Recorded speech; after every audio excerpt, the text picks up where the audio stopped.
avec l'échange introductif qui nous sera présenté sous format de panel sous le thème « Expert comptable, pertinence et crédibilité d'une profession ».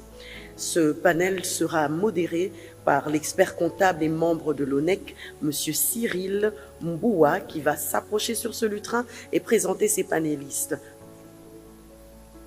Monsieur le représentant de son Excellence, Madame la Première ministre, distingués invités, tout protocole respecté, chers congressistes, nous avons l'honneur de modérer ce premier panel qui va s'articuler autour du thème « Expert comptable, pertinence et crédibilité d'une profession ». Quand vous attendez ce thème, vous voyez que c'est au fait une question sur la profession même d'expert comptable. Pour que les gens viennent vers vous, il faut que vous soyez pertinent et que vous ayez de crédit. Comme on dit dans le domaine des entreprises, si le crédit est ébranlé, c'est le chemin vers la faillite. Et dans ce panel, on a réuni des gens qui vont partager avec nous l'expérience de leur longue carrière, mais vue dans différents angles. Ainsi, nous aurons le premier qui va nous présenter sous l'angle de l'ONEC, donc de RDC. Le deuxième, ça sera sous l'angle international. Et enfin, il y aura un panéliste qui va nous présenter sous l'angle, je peux dire, européen. Mesdames, Messieurs, j'appelle ainsi le premier panéliste, M. Benjamin Zaïlou, le président de l'ONEC. Et il sera suivi de M. Mamour Fa, qui est le président honoraire de la Fédération internationale des comptables francophones. Et enfin,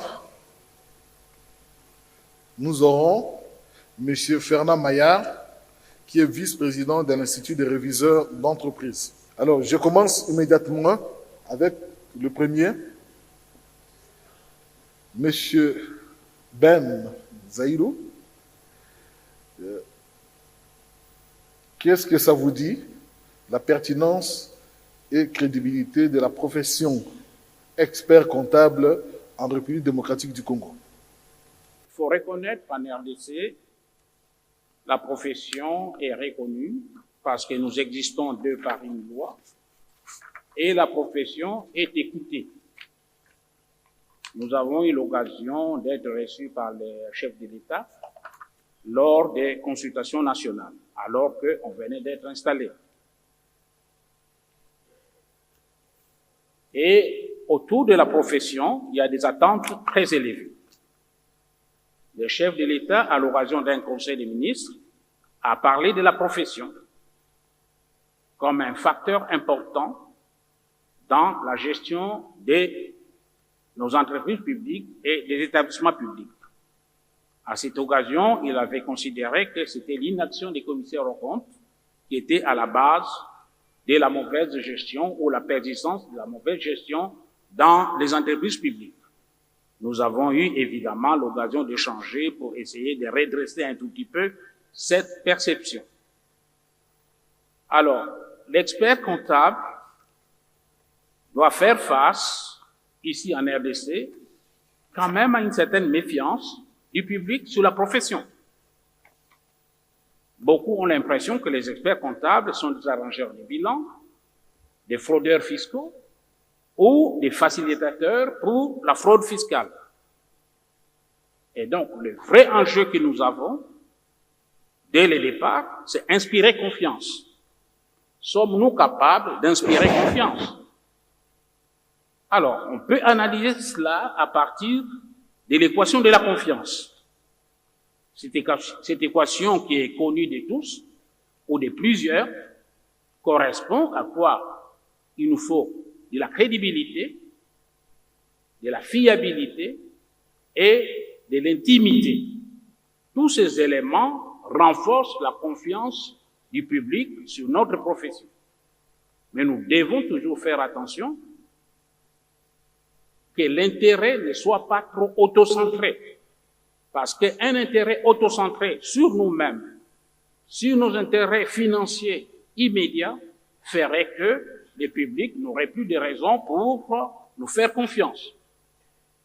Parce que lorsque nous mettons tellement nos propres intérêts au devant, le public va considérer que nous ne sommes pas une profession d'intérêt public, mais plutôt un groupe de gens qui veulent s'enrichir au détriment de la communauté. Comme venait de le dire la présidente de l'IFAC, nous devons être pertinents. Nous devons être capables de créer de la valeur pour nos communautés, pour nos sociétés, pour notre pays. Et la crédibilité suppose que nous avons une maîtrise aussi bien des normes techniques et que nous sommes aussi porteurs de valeurs éthiques et nous nous conformons aux règles déontologiques. C'est ça la base de notre crédibilité. Si un expert comptable vient me dire « Oui, vous êtes en train de m'interdire de faire cela, est-ce que c'est écrit dans un texte ?» Alors, à ce moment-là, l'expert comptable ne considère pas les valeurs éthiques comme la base de l'évaluation de ses décisions. Tout ne doit pas être écrit. Nous avons besoin de cette crédibilité, de cette réputation pour établir la confiance du public dans notre profession. Est-ce que nous sommes suffisamment compétents pour pouvoir appliquer les processus d'audit de manière rigoureuse? Madame Asma venait de nous dire, c'est l'auto-formation qui est prépondérante dans notre profession. On ne peut pas prendre comme prétexte l'ordre ne nous a pas formés. Non. Il y a un effort à faire compte tenu de son auto-évaluation en termes de capacités, en termes de comportement comme expert comptable, et on doit pouvoir s'améliorer individuellement pour que collectivement nous puissions devenir meilleurs et que nous puissions jouir de la confiance du public. En outre, nous devons être préoccupés par les problèmes des autres parties prenantes. Ces problèmes doivent être au cœur de notre travail, au cœur de notre réflexion. Et comme je venais de le dire, dans tout cela, nous devons considérer que c'est l'intérêt général, l'intérêt public qui doit être mis au devant. Le fait de se concentrer sur son intérêt personnel, on est en train de nuire à la confiance que le public pourrait en fait reconnaître à la profession.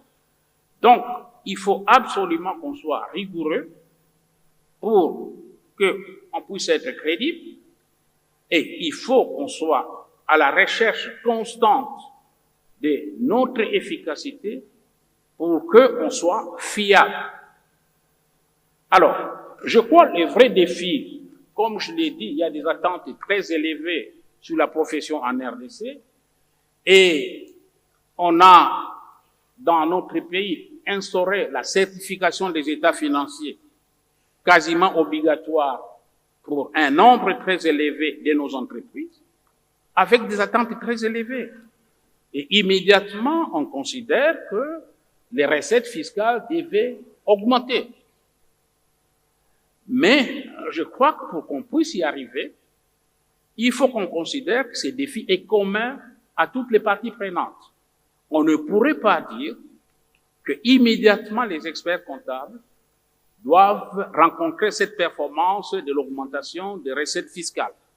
C'est un processus qu'il faut situer dans un horizon. La profession, comme tout organisme, comme tout individu, même les personnes physiques, on a besoin de croître en termes de maturité. Mais pour qu'on puisse croître en termes de maturité, comme je l'ai mentionné, le défi est commun. Il faut qu'au niveau des régulateurs, on puisse arriver à des réglementations, à des lois qui soient raisonnables. Et dans ces congrès, nous aurons à parler de l'économie informelle, l'économie souterraine. Et quand on considère que cette économie est en grande partie justifiée par la peur de la réglementation, cette économie est pour beaucoup un refuge pour pouvoir survivre. Donc, aussi bien les réglementations économiques, les réglementations fiscales et beaucoup d'autres devraient pouvoir être conçues de telle sorte que les interactions entre l'expert comptable et les autres parties prenantes plutôt favorisent en fait l'objectif de la transparence financière. Donc c'est un vrai défi pour la profession en RDC.